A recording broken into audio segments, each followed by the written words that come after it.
Bien avant les hommes, il y eut les grands seigneurs. Bien avant les grands seigneurs, il y eut la première flamme, et, bien avant la première flamme, il y eut les dragons éternels.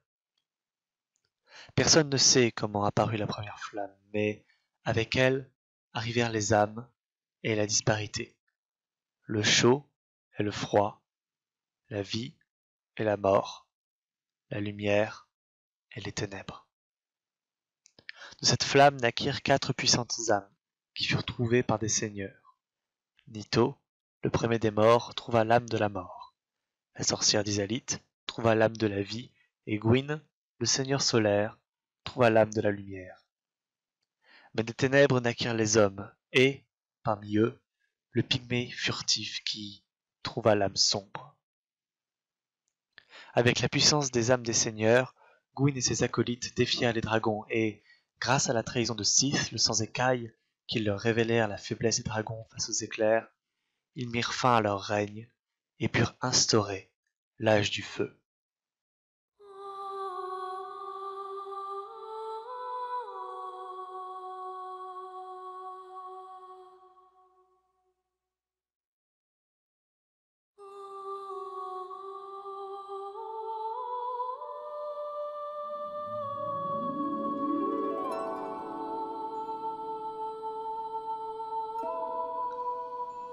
L'âge du feu touche à sa fin.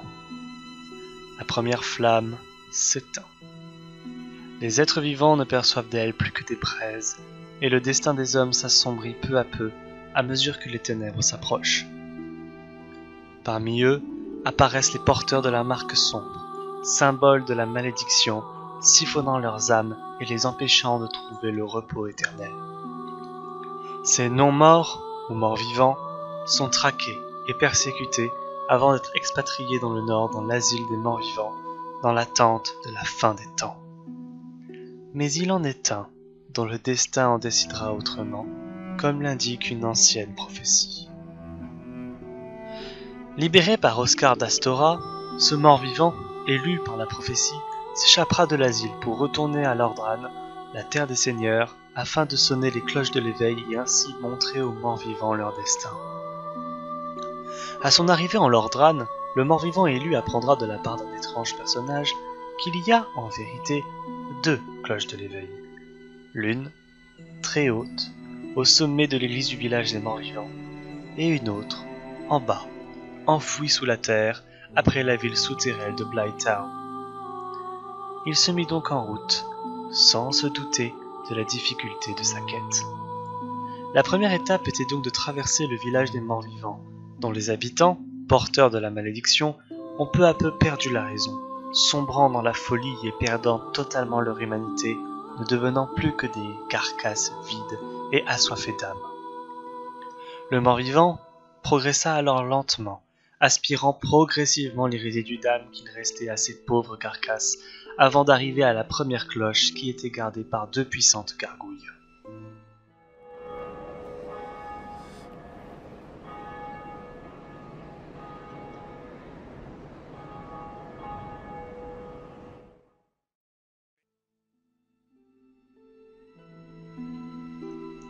Pour atteindre la 2e cloche, le mort-vivant dut descendre beaucoup plus bas, vers Blighttown.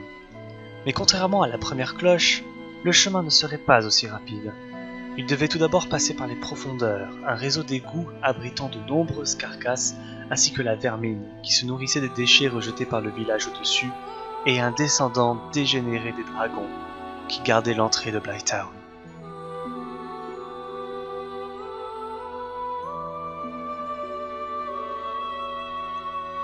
Blighttown est en réalité une sorte de village suspendu, accroché à un flanc de falaise, et, au loin, le mort-vivant pouvait voir le tas de cendres qu'il pensa être son objectif.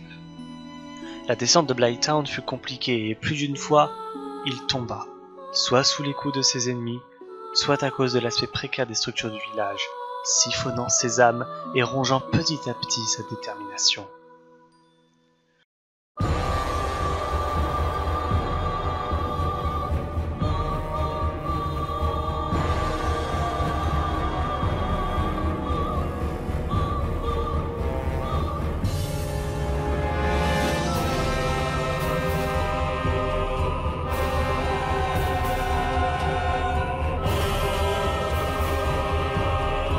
Arrivé en bas, il tomba nez à nez avec la gardienne des lieux, Quelaag, la sorcière du chaos.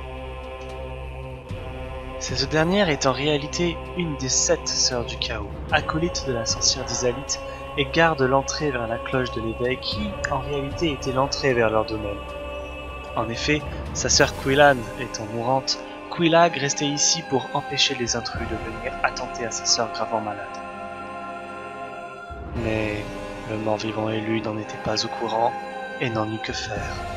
Il abattit Quelaag dans un combat acharné, ouvrant ainsi l'accès à la deuxième cloche.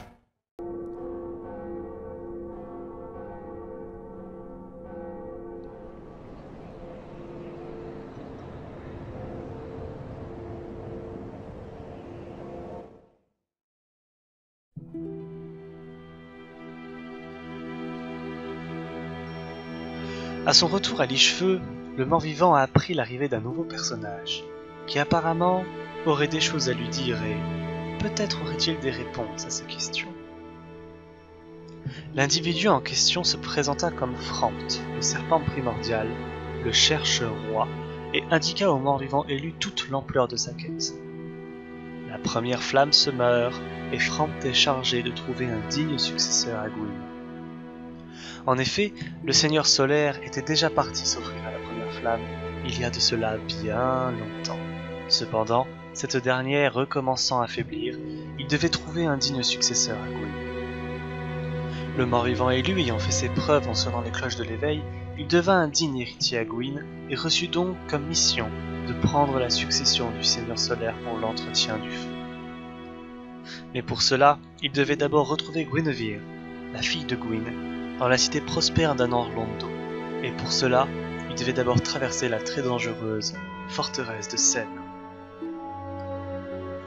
Le chemin à travers la forteresse de Sen ne fut pas de tout repos, cette dernière étant gardée par de nombreux hommes serpents et remplie de pièges mortels. Cependant, le mort-vivant élu atteignit le sommet et put ainsi accéder à la cité d'Anor-Londo.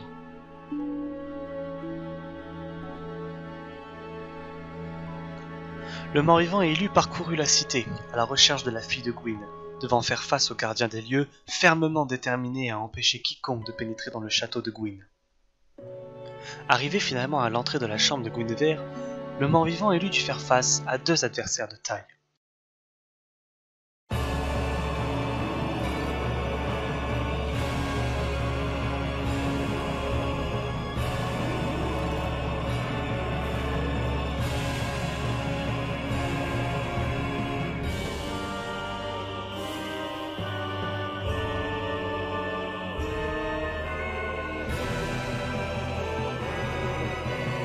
Ornstein est l'un des 4 chevaliers de Gwyn, un tueur de dragons hors pair dont le courage et l'honneur lui ont permis de devenir l'un des bras droits de Gwyn.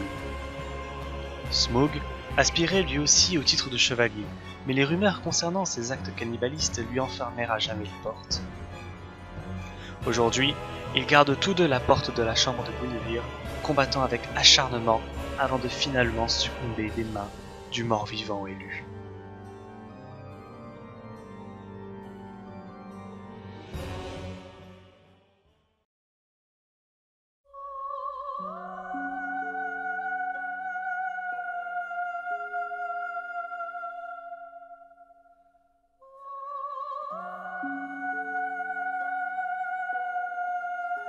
Une fois Ornstein et Smaug abattus, le mort-vivant élu atteigna enfin la chambre de Guinevere. Cette dernière lui expliqua qu'elle attendait ici depuis le départ de son père pour la première flamme, et lui répéta ce que lui avait dit Frampt. La flamme s'éteint, et le Seigneur solaire a besoin d'un héritier digne de ce nom pour entretenir la première flamme. Elle mit le mort-vivant en garde contre la difficulté qui l'attend, et l'avertit des ténèbres qui approchent avec la mort du feu. La princesse confia au mort-vivant un calice royal, lui permettant de voyager plus facilement en Lordran et retourner à Lichefeu parler à Frampt pour connaître la prochaine étape de sa quête.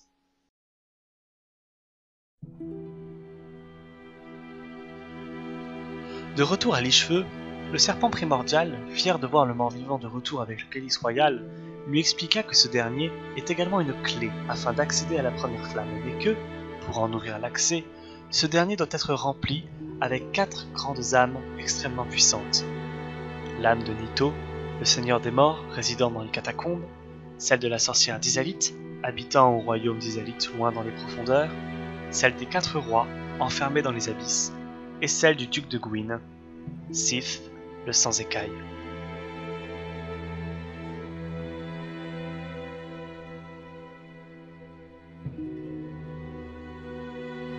Le mort-vivant se mit donc en quête des 4 grandes âmes et se mit donc en chemin vers sa première cible dont il se doutait de la localisation.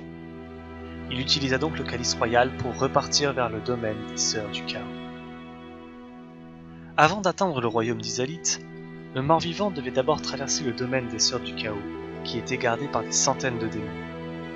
Le mort-vivant avançait lentement, rencontrant une résistance bien plus grande qu'avant. Autant dire qu'il n'était pas vraiment aisé d'avancer.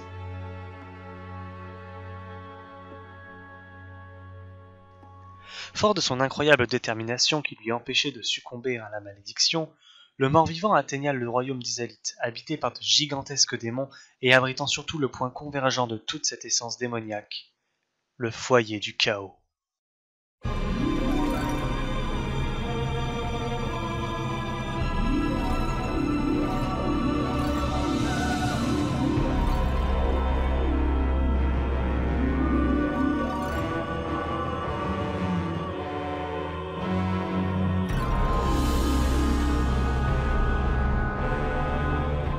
Ce n'est pas la première fois que la flamme se meurt.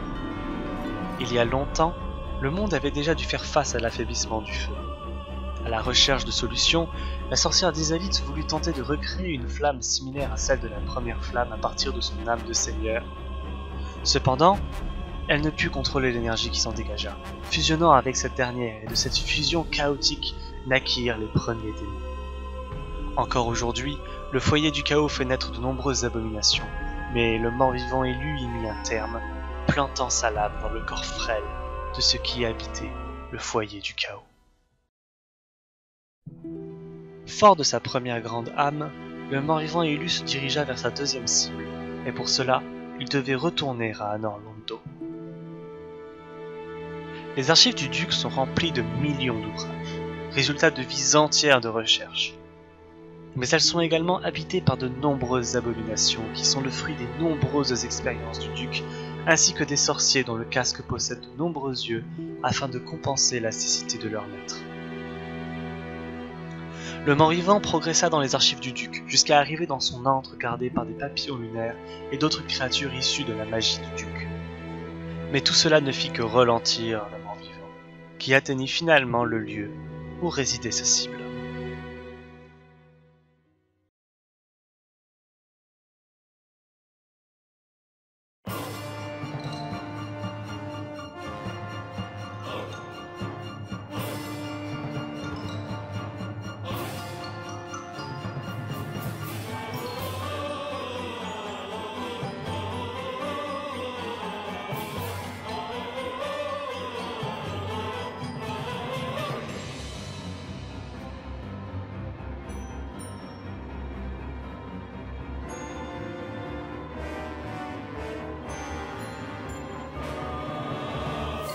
Sith est le dernier représentant de ce qu'étaient autrefois les dragons éternels.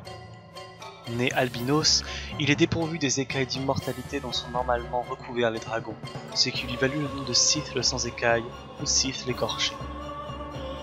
Jalousant ses pairs, il se retourna contre eux lorsque Gwyn et les seigneurs défièrent les dragons, et pour le remercier de son aide lorsque la guerre fut remportée, le seigneur solaire lui accorda le titre de duc, ainsi que d'une aile entière destinée à ses archives. Sith entama donc ses recherches afin de percer le secret de l'immortalité. Il enleva donc des milliers de femmes qu'il enferma et sur qui il fit d'atroces expériences, les transformant en abominations. Malgré les échecs de ses recherches, Sith persévéra, ce qui le conduisit vers la folie avant de finalement payer pour ses crimes, mourant des mains du mort-vivant élu.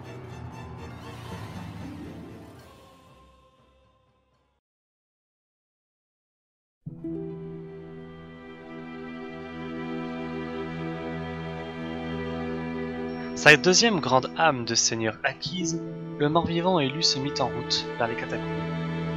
Lorsque l'âge du feu fut instauré, Nito se retrancha dans les profondeurs, faisant des catacombes et des tombes des géants son royaume et exerçant son rôle de premier des morts.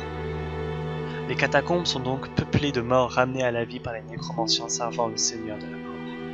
Sa descente vers la tombe de Nito ne fut pas sans peine, les hordes de squelettes offrant une extrême résistance au mort-vivant élu qui tomba plus d'une fois sous leur coups.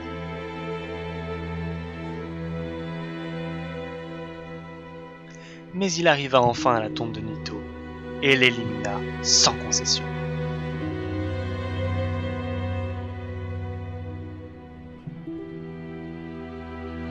Pour sa dernière âme, le mort-vivant élu dut descendre dans les ruines d'une ancienne ville maintenant enterrée, la Nouvelle Lando. Peuplée par les fantômes de ses habitants morts depuis longtemps, cette ville a été inondée suite à l'invasion des abysses bien avant que la première flamme ne faiblisse pour la première fois. Le mort-vivant dut également faire face aux spectres sombres, des humains ayant succombé à l'appel des abysses traquant l'humanité afin d'augmenter leur pouvoir. Malgré ses forces qui lui faisaient face, il arriva finalement à atteindre l'accès aux abysses.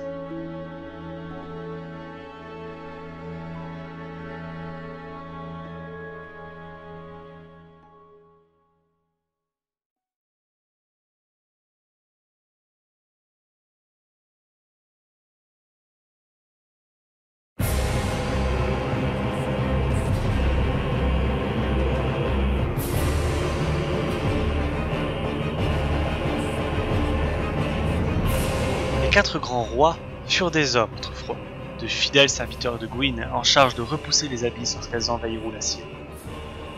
Mais ils succombèrent à la tentation lorsqu'ils rencontrèrent un étrange personnage qui les poussa à se retourner contre Gwyn, à tel point que Gwyn dut confier la mission à l'un de ses 4 chevaliers, qui mourut en repoussant les abysses. Ils s'y replièrent donc, toujours connectés à leur ancien monde par une petite passerelle, et y restèrent en attendant leur renaissance, jusqu'à ce que le mort-vivant élu leur fît payer leur trahison.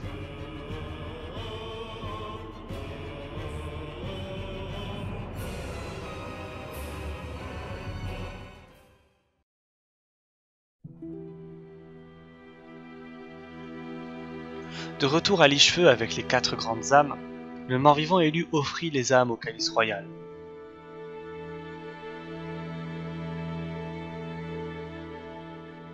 Nourri par les puissantes âmes qui lui étaient offertes, le calice ouvrit l'immense porte qui se dressait devant lui, lui dégageant l'accès vers le kiln de la première flamme.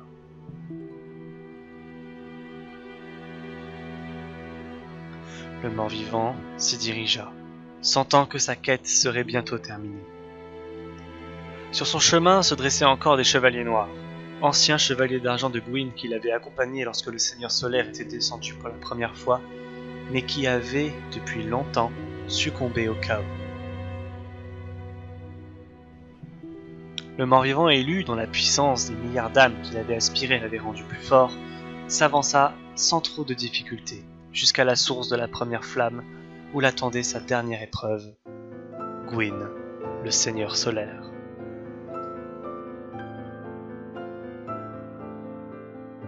Tirant sa puissance de l'âme de la lumière qu'il avait trouvée dans la flamme, Gwyn avait désespéré à trouver une solution pour raviver la flamme lorsqu'elle s'éteignit pour la première fois, et face à l'échec de la sorcière d'Izalith, il prit la décision de raviver la flamme avec sa puissante âme, devenant ainsi un seigneur des cendres.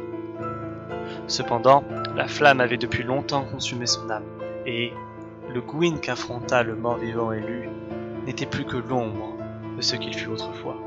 Et face à un adversaire capable d'accumuler autant de puissantes âmes, il ne put pas résister longtemps et tomba sous la lame de son héritier.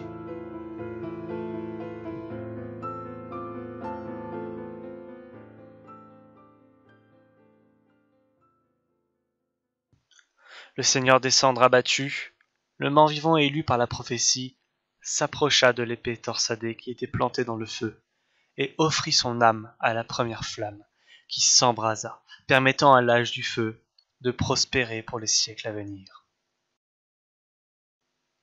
À moins qu'un autre mort-vivant n'en décide autrement.